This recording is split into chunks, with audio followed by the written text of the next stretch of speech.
Сәлем оқырмандарым, әңгімені тыңдамай бұрын маған тіркеліп қолдап кетіңіздерші. Пәктігінен күштеп айырылған бойжеткен басынан өткен оқиғасын баяндап берді. Қыздығынан күштеп айырылған ол енді жігіт атаулысына жолаудан қорқып қалған екен. Самира жақсы танысы төсек қатынасына итермелеп, ақырында қыздық пердесіне зақым келтірген. Осыдан кейін бойжеткен жігіттерден қатты қорқып қалғанын айтып жатыр. Ал әлгі жігіті үйленгісі келетінін айтып, соңынан қалмай жүрген, адам бармаймын деген жеріне шыр айналып барады екен. Бұрын ештеңені түсінбейтінмін. Барлығы адамның өзіне байланысты деп ойлайтынмын. Тағдыр тауқыметін болған соң басқа салғанды көреді екенсің. Қазіргі басымдағы жағдайды дұшпаныма да тілемеймін. Мен де көп қыздардың бірі сияқты алданып отырмын. Содан бері өмірден безіп кеткім келеді.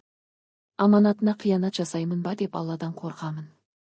Өзім пәктігімді тек күйеуіме арнаймын деп өскен қызбын. Еркімнен тыс болғандықтан байқамай қалдым. Мені сөгетін шығарсыздар. Бір түсінгенім, асылық айтпау керек. Шүкір, алға қойған мақсаттарымды орындап келемін. Өкінішке орай, барлығын реттей алсам да, қыздығымды қалпына келтіре алмаймын.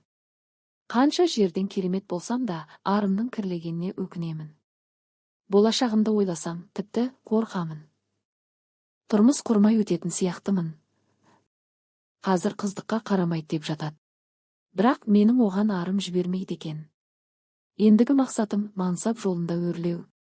Әпкелерім қыздық перде алынған соң жақсы күтім керек деп жатады. Сол жөнінде ақпарат бөліссеңіздер. Гинекологқа барып көріндім. Қатты зақымданған. Қыздығым жоқ деген кезде шыдамай шығып кеттім.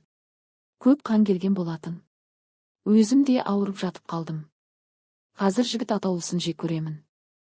Ол жігітте менен айырылғысы келмейді. Үйленгісі келетінін айтады.